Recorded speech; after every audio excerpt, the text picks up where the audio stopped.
Hey guys, welcome back. It's Dave. I wanted to put a video together for a couple reasons. The one main reason is for really the title of the video, adjusting target rating to the race shape. But before I do that, I want to just go over and remind you guys to keep an eye out in the slide presentation. I have a total of 56 slides in there right now, and I'm usually putting them in daily if I'm actually handicapping that particular day. I'll throw any grids that I do, whether I'm going to play the races or not. I throw them in here. The link to this presentation is in the description, and it's also in the description of some of my other videos. And what I did was I looked at last night. I looked at 4 races today from Saratoga, and Saratoga today had a late bias. And if you take a look at these 4 races that I put in, race 4, 5, 7, and 8, we did pretty well. The grid did very well, and my judgment as far as selections was spot on too. This race 4, this 7 horse came off the pace, as the grid shows, had top numbers over here, won the race. Didn't pay astronomically high or anything, but the grid did have the 4 and the 7 on top, and it came in 7-4. So you had an exacta here. Race number 5, the 4 horse in this race actually won the race too. I had the 4-5. I think the 3 came in second. That's why I didn't put the second, third place down here. But the 4 horse was also the 4 and the 5 I had as my 2 top contenders, and the 4 was off the pace horse as well.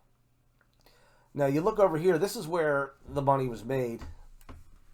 The 2 horse here ended up going off at 7-1, and I had a win play on that. I only put $3 to win it. I'm playing small, and again, off the pace horse ended up going off at 7-1 from a morning line 7-2. Won the race, paid 16 even, and I think the 3 horse might have came in second in this race too. They didn't have the exacta, and then over here, I'm kind of kicking myself because I overlooked the 4 horse, and I told you I usually never overlook my A's and B's column when it comes to win value. I did not put a win play on this 4, but the 4 ended up going off at, like, I don't know, it was 14, 15-1 or something like that, and the race came out 4-3-2. So the grid between the A and the B did come up with the exacta, and the exacta I did have, thankfully. I had the 4-3. What do you call it? Went off at 13-1. I had a 3-4-7 box, and I got $125 for that $6 play.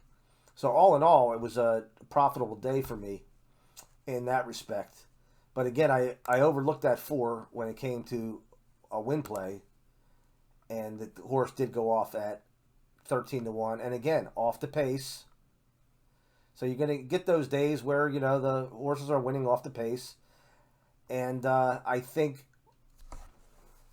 just being a good judge as far as projecting how the race may run too as well.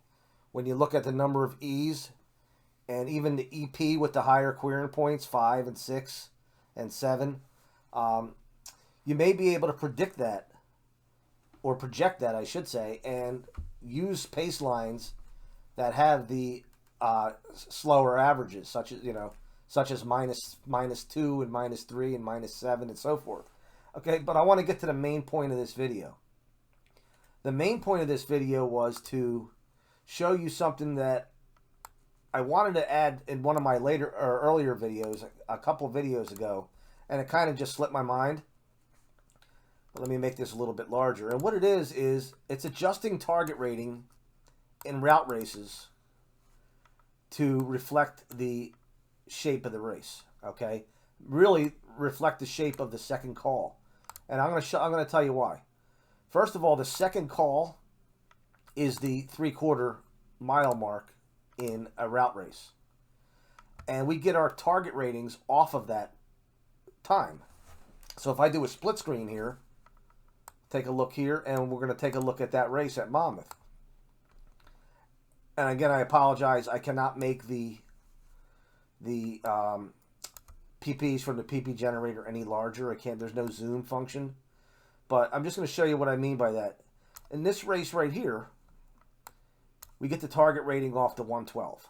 So the 110 is the standard for a mile. So if I were to just use the 112 and then look at lengths behind, that would be 10. Off of a 110, a 112 would be 10. Plus another 4 is a 14. That's an 86. But yeah, I look at it this way now. You have to put some thought into the fact that this was 3.5 lengths fast at the second call. So what I'm doing now is I'm taking that 3.5 lengths.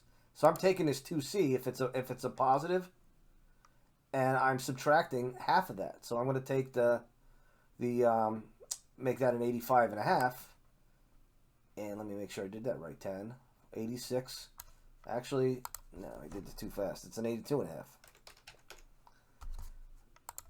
I might have mixed up them races anyways when I was preparing for this video.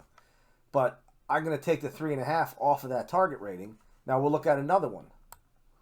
See if I did this one right. Unless I used a different pace line. No, I used that pace line. Anyways, this second race, +7, +5. Yeah, that's the pace line I used here. We have a 10 off of a 110. A 112 would be a 90. 85. But we're also going to take 2.5 points off because it was 2.5 lengths fast. Remember, Brisnet for race shape uses 1 point or 2 points for every length, or 1 point for every 2 lengths. So we're going to take 2.5 off of there to adjust that target rating. Because if you don't do that, and here's my logic behind it. You look at here, this race right here, where we have a 6 furlong time of 1:10 and 4. Well, that's going to be fast, obviously, because it's going to be the race. If the race shape is fast at the second call, then this time is going to be quick, or this time is going to be fast. So if we were just use this raw as a target rating, that would be 4, 5, 6. That would give that horse a 94. Now, if this were a 0 here, I would leave it as a 94, but I want to take 6 off of that 94, and I'm going to make that an 88 target rating to kind of even the playing field when it comes to race shape. Because if we're going to use the race shape at the second call to impact the ratings over here, then we might as well use that to impact any type of figure or factor that we're getting that deals with that second call or the first call. Now with sprints, we can't do that. And here's why. Because if you think about it logically, let me go to a sprint race here. At a sprint race, we get the target rating off the 6 furlong call. This isn't the second call. So we don't have a race shape to use to impact that. So for a 6 furlong race, this is actually the final time. Okay? This is the final time, so we just use that as our target rating. So off of sprint, that would be a 108. So that's a 112 and 1, that'd be 21. And this is actually this horse's time. I had an email a couple days ago about adjusting to lengths behind or lengths gained. We don't have to do that. Again, if you have your pace, your PP generator set option-wise to display the horse's fractions instead of the leader's fractions, every call here is actually representing this particular horse and not the horse that was on the lead, where in normal, regular past performances, you have to do the math to figure out how many lengths behind was he or she at that call to determine what his true fraction was. So that's why it's nice to remember to keep your options where you're set for horses' fractions and not leaders' fractions. Okay?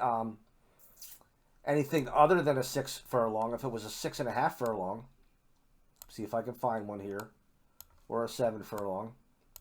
Okay, 7 furlong.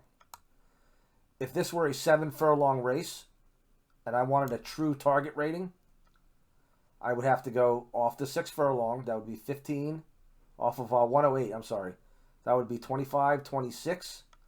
And then I would go and do the lengths behind for the finish, which was done. So that would stay as a 26.74. Okay. If this were a 6 furlong race and this was the best pace line I could use, I would ignore the final call. And I would just go 25, 26, 74. I don't have to make any adjustments because that 74 is actually the rating of this particular horse. That 113-1 is reflecting this horse at the 130 at the 3/4 mile call. Okay, so I hope there's clarity there. And if you have any questions, as usual, email me, thoroughcapping@gmail.com, or throw them in the comments or the Discord, and I'll get back to you as soon as I can. All right, keep an eye out for Monmouth. I'm going to put some Monmouth grids in the slide presentation for tomorrow, and we'll see how they run. Talk to you soon.